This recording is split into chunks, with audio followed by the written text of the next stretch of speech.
Ya. Apakah juga dalam tuntutan pidana, Ya.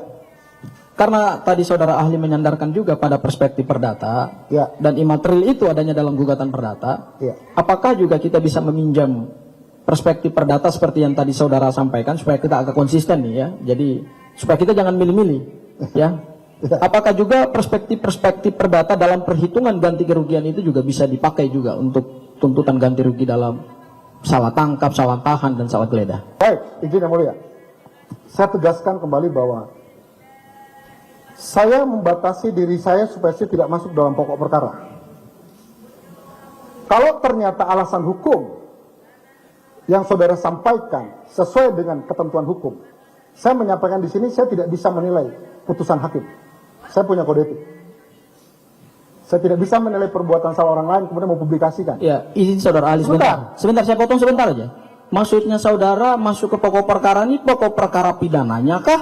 Atau pokok perkara peradilan, pra-peradilan? Sementara yang kita sidangkan adalah pra-peradilan, bukan pokok perkara perbuatan pidananya. Jadi apa yang saudara maksud dengan pokok perkara saudara nggak masuk di situ? Betul, saya jelaskan dulu. Makanya saudara tangkap penjelasan saya, baru saudara berasumsi. Yang pertama, saya tidak berasumsi, saya bertanya kepada saudara ahli. Sudah, tidak usah berdebat. Silakan lanjutkan dulu, dengarkan. Baik, yang pertama, yang mulia, hakim memiliki alasan hukum bahwa tindakan penyidik itu melanggar undang-undang. Kenapa? Karena ini. Saya tidak punya kapasitas menilai itu. Karena saya junjung tinggi asas res judicata itu. Saya bicara di persidangan ini berdasarkan undang-undang. Kita bedah pasal 173 berdasarkan keahlian saya. Apakah kemudian itu akan berpengaruh kepada putusan? Itu tergantung yang mulia. Saya hanya bercerita, menjelaskan tentang hal-hal normatif yang ada dalam pasal 173. Kewenangan untuk meminta ganti kerugian. Tapi berkaitan dengan faktanya, putusan itu adalah, jadi hal material itu bukan hal material. Unsur-unsur pidana itu terpenuhi? Tidak, saya tahu batasannya. Karena dalam pra-peradilan yang diperiksa adalah syarat formil. Sehingga saya tidak bisa menilai putusan itu yang mulia. Demikian yang mulia. Baik, saya lanjut ya, saudara ahli ya. Kalau saudara tidak bisa menilai putusan pra-peradilan, padahal sebenarnya di dalam ilmu hukum kita mengenal ada yang disebut dengan eksaminasi putusan. Putusan boleh diuji kok oleh para ahli. Tapi karena saudara kan dihadirkan di sini bukan saksi, saudara adalah ahli. Tapi ya sudahlah, saudara karena tidak baca putusan pra-peradilan ya sudah. Saya lanjut kepada pertanyaan yang lain. Pertanyaan saya berikutnya adalah soal tuntutan ganti rugi saudara ahli. Tadi saudara mengatakan bahwa jasa advokat tidak bisa dituntut berdasarkan putusan Mahkamah Konstitusi nomor 77 tahun 2020 ya. Ya. Saya bertanya dulu kepada saudara ahli, saudara pernah baca putusannya? Saya baca resumenya saja. Apa resumenya yang saudara baca? Bahwa permohonan advokat berkaitan dengan ganti kerugian yang berhubungan dengan kompensasi atau kerugian yang diterima dari pihak lain, maka itu tidak bisa, tidak dikabulkan oleh Mahkamah Konstitusi. Oke. Apakah yang saudara baca itu kaitannya dengan pengujian undang-undang mana atau pasal mana sehingga saudara bisa menjadikan itu sebagai dasar rujukan? Saya menilai undang-undang advokat. Bukan, maksud saya apakah itu berkaitan dengan ranah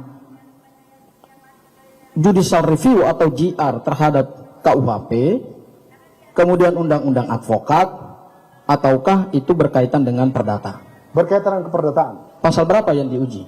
1365. Oke, baik. Ini berarti saya akan tanya. Ya. Karena ganti kerugian ini ranahnya adalah ranah pidana, Ya.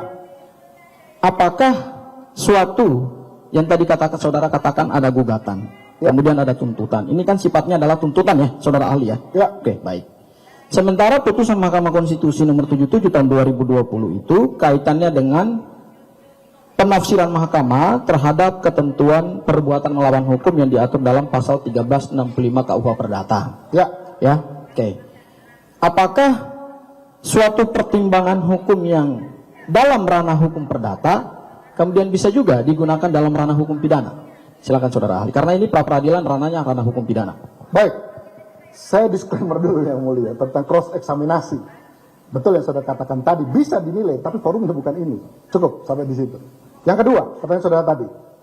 1365 Kau Perdata, onreh mata kedat. Perbuatan melawan hukum yang akibat kesalahannya maka bisa dimintakan ganti rugi, bahkan dalam penafsirannya bunga dan denda bisa dimintakan. Tetapi MK pada saat itu menolak bahwa tuntutan ganti rugi itu yang berkaitan dengan fee advokat. Itu dalam ranah perspektif perdata, saya setuju.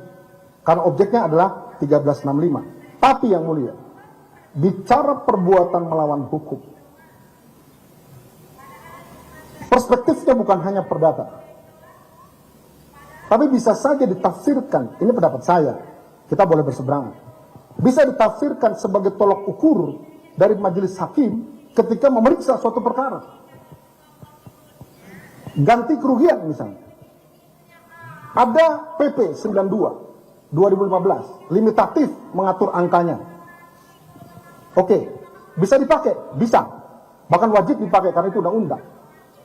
Lalu kemudian ada ganti kerugian kaitan dengan jasa advokat.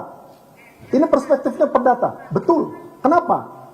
Dari marwahnya saja, hubungan advokat dengan klien itu ada hubungan keperdataan. Nggak bisa dibawa ke pidana, apalagi dituntut di pidana. Itu pendapat saya. Karena perspektifnya perdata, udah tepat putusan MK itu 1365 itu, karena itu perspektifnya perdata. MK saja menolak diperdatakan, apalagi dimintakan dalam pidana. Bidangnya pun beda yang mulia. Sehingga tidak tepat kalau itu dimintakan dalam tuntutan pidana. Dalam perspektif pra peradilan yang mulia. Demikian jawaban saya. Baik, saudara ahli, saya lanjutkan lagi. Ya. Dalam tuntutan ini ada juga adalah tuntutan imaterial. Ya. Ya, tuntutan imaterial. Ya. Di dalam perdata juga dikenal tuntutan imaterial.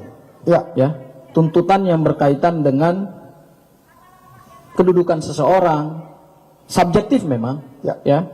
Karena itu sebenarnya namanya imaterial, tidak bernilai. Nilainya bisa berapa saja. Ya. Apakah juga dalam tuntutan pidana? Ya. Karena tadi saudara ahli menyandarkan juga pada perspektif perdata, Ya. dan imaterial itu adanya dalam gugatan perdata. Ya. Apakah juga kita bisa meminjam perspektif perdata seperti yang tadi saudara sampaikan supaya kita agak konsisten nih ya. Jadi supaya kita jangan milih-milih ya. Apakah juga perspektif perdata dalam perhitungan ganti kerugian itu juga bisa dipakai juga untuk tuntutan ganti rugi dalam salah tangkap, salah tahan, dan salah geledah? Baik, saya jawab yang mulia.